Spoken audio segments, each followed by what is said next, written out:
Ladies and gentlemen, the story you are about to see is true. The names have been changed to protect the innocent.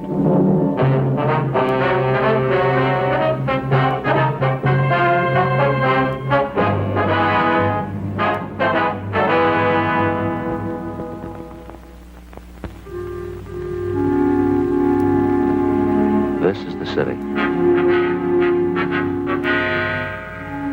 Los Angeles, California. I work here. I'm a cop.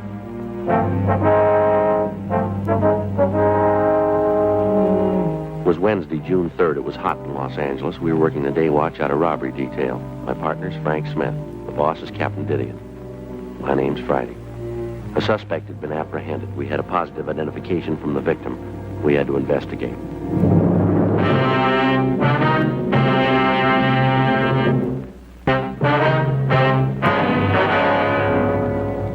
Hi, Joe. Joe. Hi. Hi. Glad you're in early. That stuff is floating all over the squad room. Yeah. Thought for a minute it was Ann's handwriting, but it isn't. Somebody you know? Yeah. You're early. Yeah. I want to go over to Georgia Street and see the doc. What's the matter? I don't know. I couldn't sleep last night. Started getting headaches, ringing in my ears. I don't know what it is. Stay right there. What? Got it in my locker. Fix you right up. What are you talking about? The headaches get worse when you move around, huh? What? When you move around, your head feels worse? Yeah. Feels like it's going to blow up? Yeah. Huh. Glad you came to me, Joe. I know what it is. Got the stuff right here.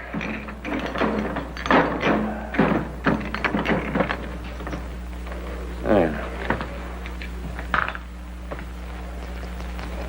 There we are. Take 2 of those. Fix you right up. What is it? Salt. Salt. Salt, that's your trouble. You don't get enough salt. Same thing happened to me last summer.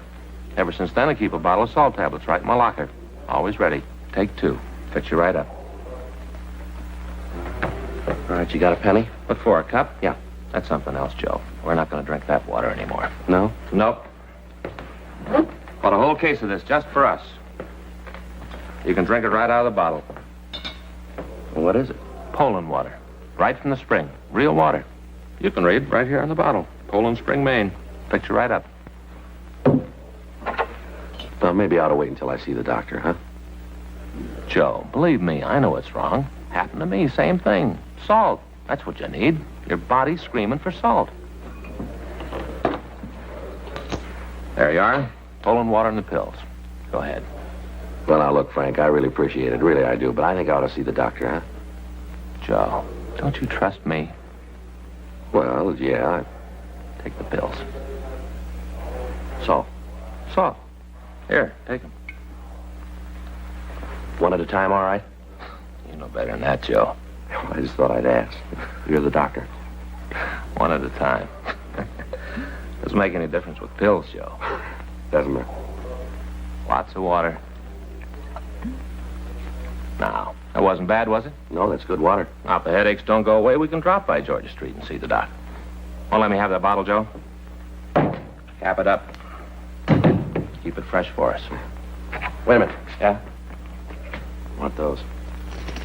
Always ready.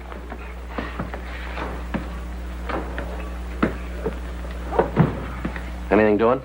Yeah, I got an arrest report. Got to check the guy out. What do you got on it? Held up a grocery store at 7th and Francis. When'd they pick him up? Last night. Victim saw him on the street, called a radio car. They took him into custody and booked him. Well, we might as well go talk to him, huh? See what he's got to say. Now, look, after we get through, we can drop by the hospital if you still got the headaches. It shouldn't take too long. Yeah? Sure, guy's already confessed.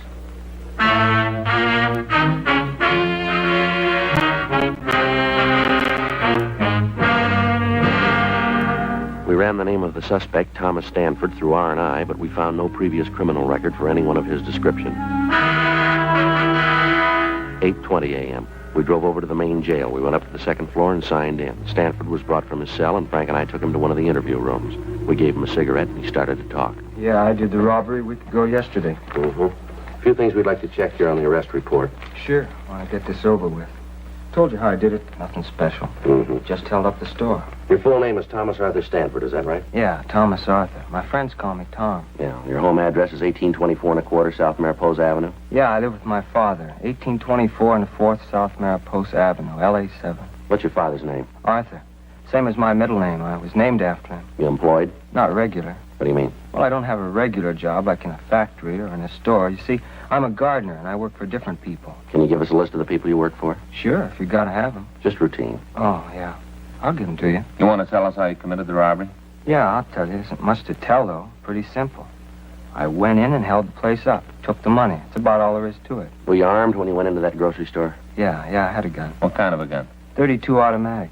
Had 8 bullets in it. Where's the gun now? Threw it away. Where? One of the ponds up in Ferndale. You mean Griffith Park, huh? Yeah, just a little up the canyon there. You want to show us where it is? Sure.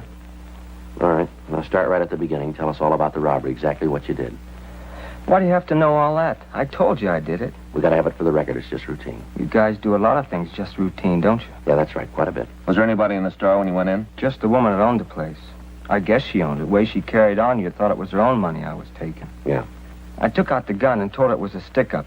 Said for her not to cause any trouble. What'd she say to that? That's when she got all hacked at me. Started to yell. What'd you do? I guess she figured I meant what I said when I told her to shut up. Anyway, she quieted down. Then I told her to get into the back room. They got this little back room where they keep the empty Coke and beer bottles. I told her to get in there. Did she? Yeah, she went in the room and I locked the door from the outside. Then I went to the cash register, pushed down the no-sale button and took the money. After that, I left the store. You didn't have the money on you when they picked you up last night. Where is it? It's gone. I spent it. Spent it all? Every last nickel of it. Had myself a ball. You remember where you spent it? Around different places. Bought myself some clothes, spent some of it in clubs. The rest of it just went, every last penny. You drive a car, Stanford? Yeah, it isn't mine, though. It belongs to my father. Big Chrysler sedan. You drive that when you held up the grocery store, did you? Yeah, I had it parked down the street on 7th.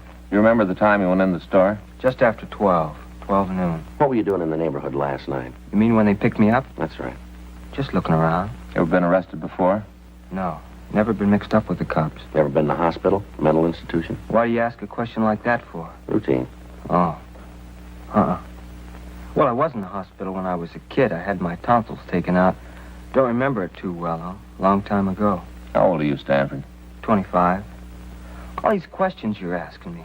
I told the cops that picked me up the same things. Why do you gotta ask them again? Can't you just send me to the penitentiary and get it over with? Gotta double-check your story, Stanford. I suppose so. Just seems to me you're going to a lot of trouble you don't have to. I told you I did it. I'm not giving you any trouble. I confessed. Yeah. My father know about this yet? Yeah, he was called. Sure gonna be sore about it. Is that right? You don't know I used his car.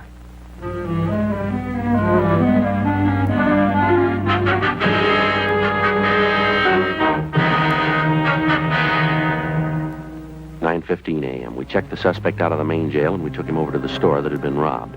While Frank waited in the car, I went in and talked to the victim, a Mrs. Alice Kenwood. I told her we would bring the suspect into the store and ask him several questions about the robbery.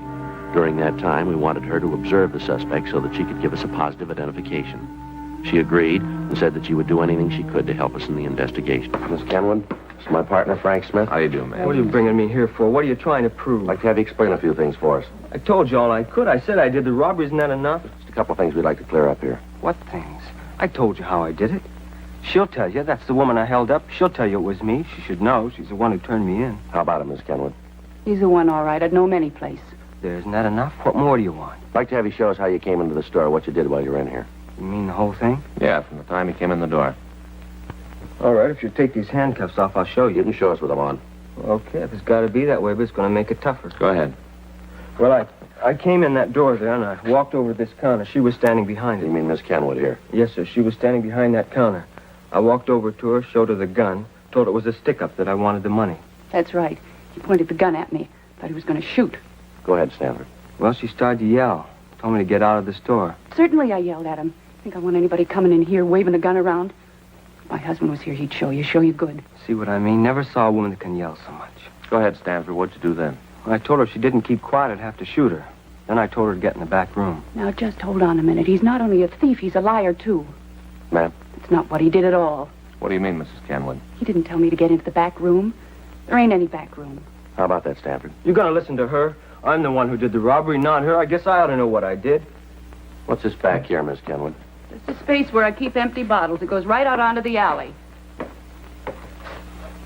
Uh-huh. You see? That's where I put her. That's where I told her to stay. Now, you said you locked the door, too, didn't you? There's no door there. Well, I got confused. Don't make any difference. I put her back there and told her to stay there until I got out of the store. That's a lie. You did no such thing. You told me to get down on the floor and cover my face. Then you went over to the cash register and you took the money. I didn't move. I didn't want to give you any trouble the way you was waving that gun around. It's a wonder you didn't try to kill me. The way you're yakking it up, I should All have right, done. that's enough, Frank. You want to take him out the car? Yeah, come on. I don't see what you got to go through all this for. I told you I did it. Nobody believes you. Miss Kenwood, Yes, are you sure that's the man that held you up? I said it before. I'm positive. There isn't any doubt in my mind.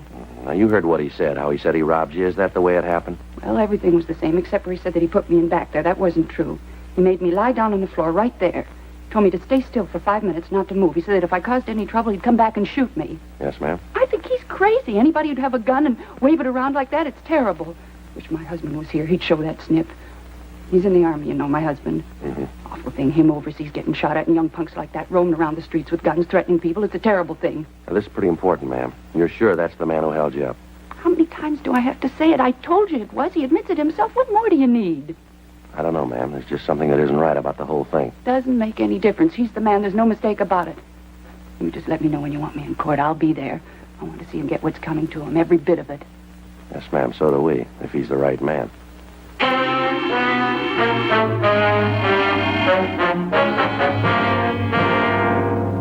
12:22 p.m. We drove the suspect back to the city hall for further questioning. Frank took him to the interrogation room, and I checked into the squad room. Pardon me. Yes, sir? Are you Sergeant Friday? Yes, sir. Something I can do for you?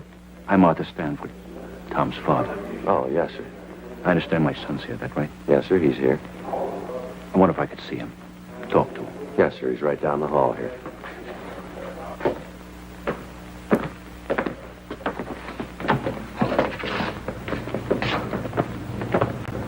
Right down this way, sir. In here. I wonder if I could have a cigarette. Yes, sir, sure.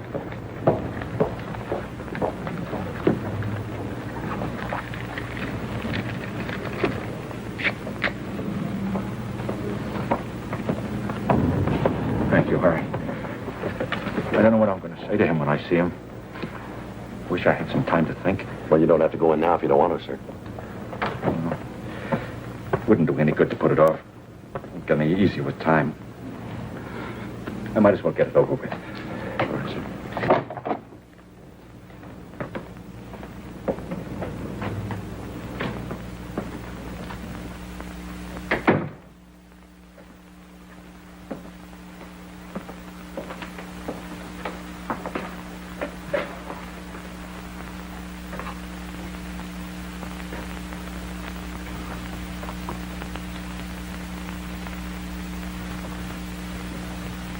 Hi, Pop. Why'd you do it, son? I did it because I wanted to. I wanted the money. I don't know any other reason you robbed somebody. I wanted the money, so I did it.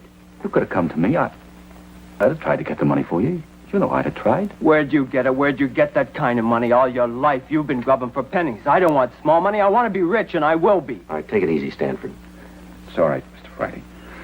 I understand. You've been saying you understand all my life. I'm getting sick of it. As long as I can remember, you've been telling me to get out and do something on my own. Well, I finally did it, and now you aren't happy with it. You expect me to throw my hat up in the air because you're a thief? Ah, knock it off. I'm tired of you giving me lectures all the time. Talk never stop. All right, that's enough of that, Stanford. You keep out of this, cop. This is a family matter. Don't concern you. Between my father and me. Tell me why.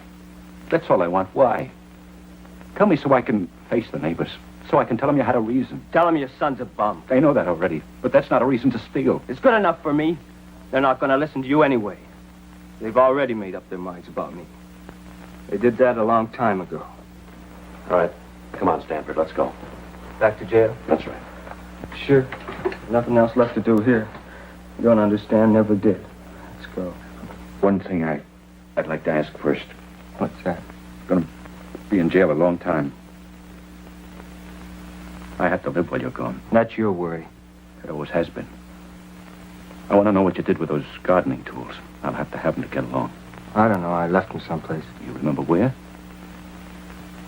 I need those tools. Well, I'm not sure. Maybe Mrs. Howard's. Maybe that's where I left them. Over on 12th? Yeah. I did a place last Wednesday. Guess I forgot to pick the stuff up when I left. Must still be there. I'll go over and get him. Just a minute.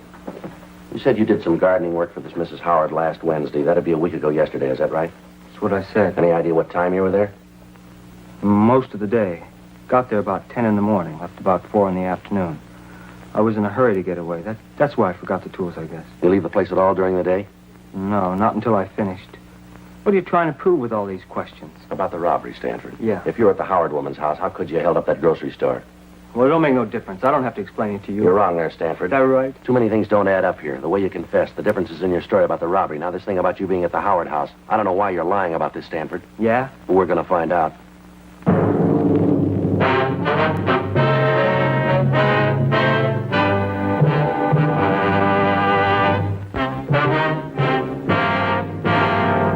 We continued to talk to the suspect, Thomas Stanford, for another hour. He refused to say anything about the conflicting aspects of his story. His father pleaded with him to tell us the truth, but other than admitting he was responsible for the grocery store robbery, he'd say nothing. We got the address of the house where Stanford said he had left the gardening tools.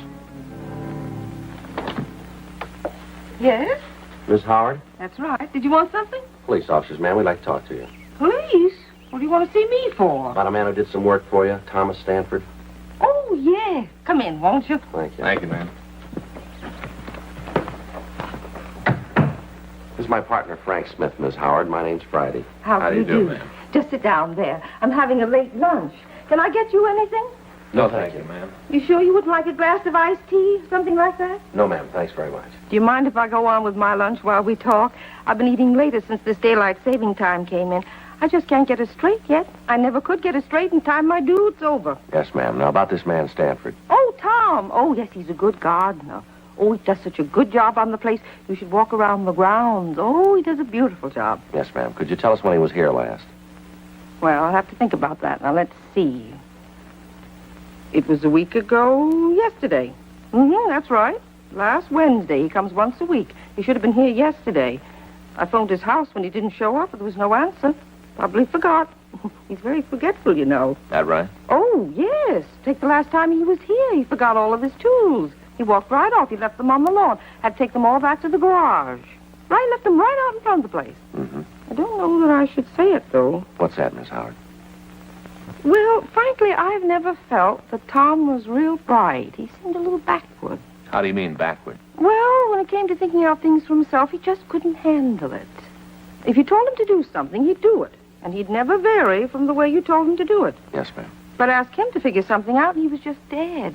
Seemed like the motor was going, but he couldn't get the clutch out. Do you remember what time he was here on Wednesday? Well, now, let me see. It was about 10 o'clock in the morning. It was right after that radio program about the Friends. I had just been listening to that when he got here, and it goes off at 10. Have you ever heard it? No, ma'am. Well, you should listen sometime. They do it in New York. It's all about friends. These people tell why they need a friend to help them out of trouble. I listen every morning. Makes me feel pretty lucky. These poor people, I certainly appreciate what I've got when I hear what they have to say. Uh-huh. Was Stanford here all day, ma'am? Yes, all day. He didn't leave until, let me see. Oh, I guess it was about 5 o'clock somewheres in there. Right before the 5 o'clock news. Just before that he left. Yes, ma'am. Well, is it possible that Stanford could have gotten away from the yard at all between 10 and 5? No. He was here all the time. I'm sure of that. Well, all right, ma'am. Thank you very much. But what's this all about? Is Tom in some sort of trouble? It's just a routine investigation, ma'am. I'm going to give you one of our cards, Mrs. Howard, in case you should think of anything else. Thank you. Yes, ma'am. Michigan 5211, is that right? Yes, ma'am. Just ask for Robbery Division. That's extension 2511. It's right on the card there. I see. Poor Tom, all this trouble. It's too bad. Yes, ma'am. Wish this were New York.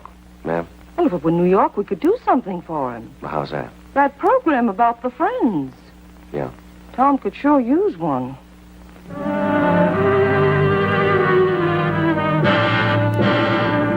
We left Mrs. Howard's home and talked to some of the people in the neighborhood.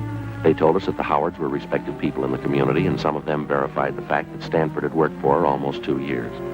The woman who lived directly across the street from the Howard house said that she'd talked with Stanford on the afternoon of the robbery. She said that she'd asked the suspect about the seeds that he'd used to raise the carnations that were planted along the front of the house.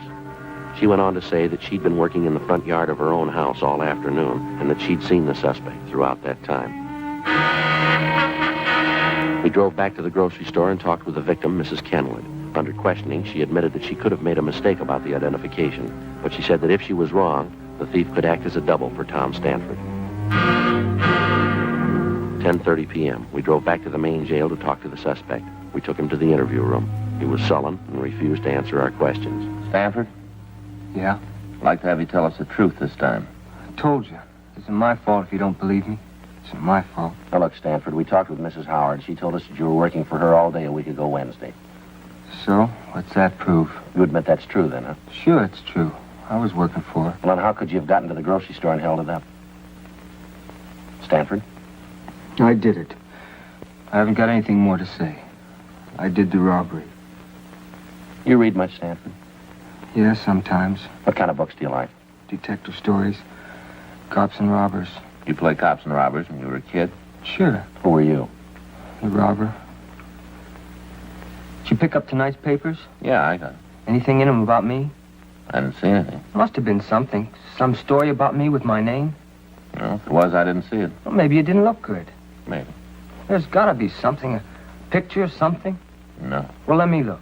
Where'd you leave the papers, Frank? Left him out the desk. Well, get them, will you? Let me look. Sure.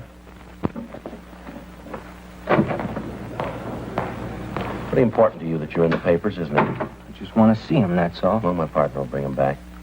He must have made a mistake. There's something about me. Gotta be.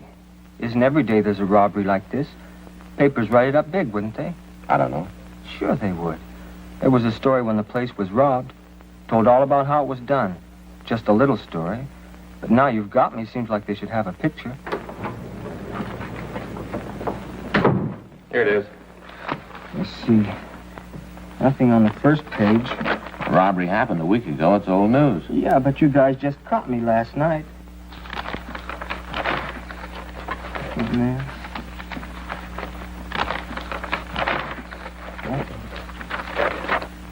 Nothing. One lousy word. Nothing. Does that make a difference? Sure it does. If there isn't anything in the papers, how are people going to know I did it? How are they going to know? They won't. But they got it, don't you see that? If they don't know that I did the robbery, there ain't no reason for it. No reason at all. What do you mean, Stanford? No pictures, no nothing. No one's going to know I did it. The way it looks to us, you didn't do it. But there should be a story about it. About how I confessed.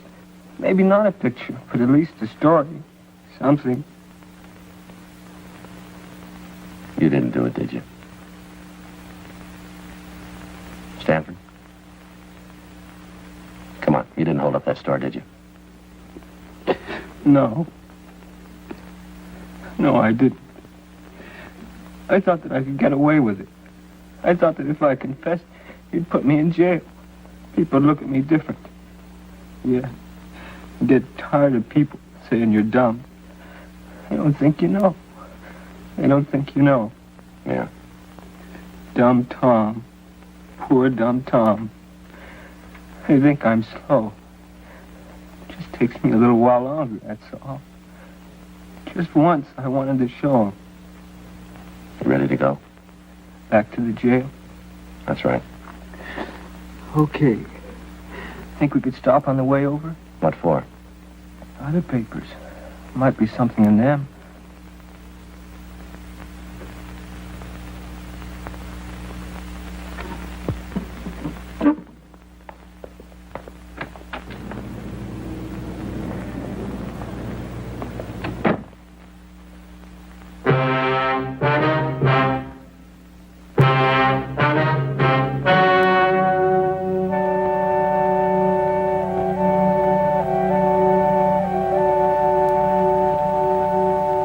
June 4th, a meeting was held in the District Attorney's Office, City and County of Los Angeles, State of California. In a moment, the results of that meeting.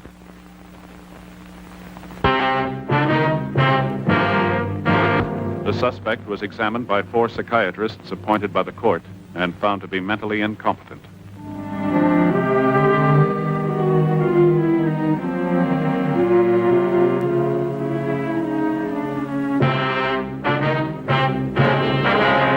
Months later, James R. Rogers was apprehended while attempting to hold up a liquor store at the corner of 3rd and Temple Streets. While being interrogated, he confessed to committing the robbery of which Stanford had been accused. When the victim, Mrs. Alice Kenwood, was confronted with Rogers, she admitted that it was a case of mistaken identity. Rogers was tried and convicted of robbery in the first degree and received sentence as prescribed by law. First-degree robbery is punishable by imprisonment in the state penitentiary for a period of not less than 5 years.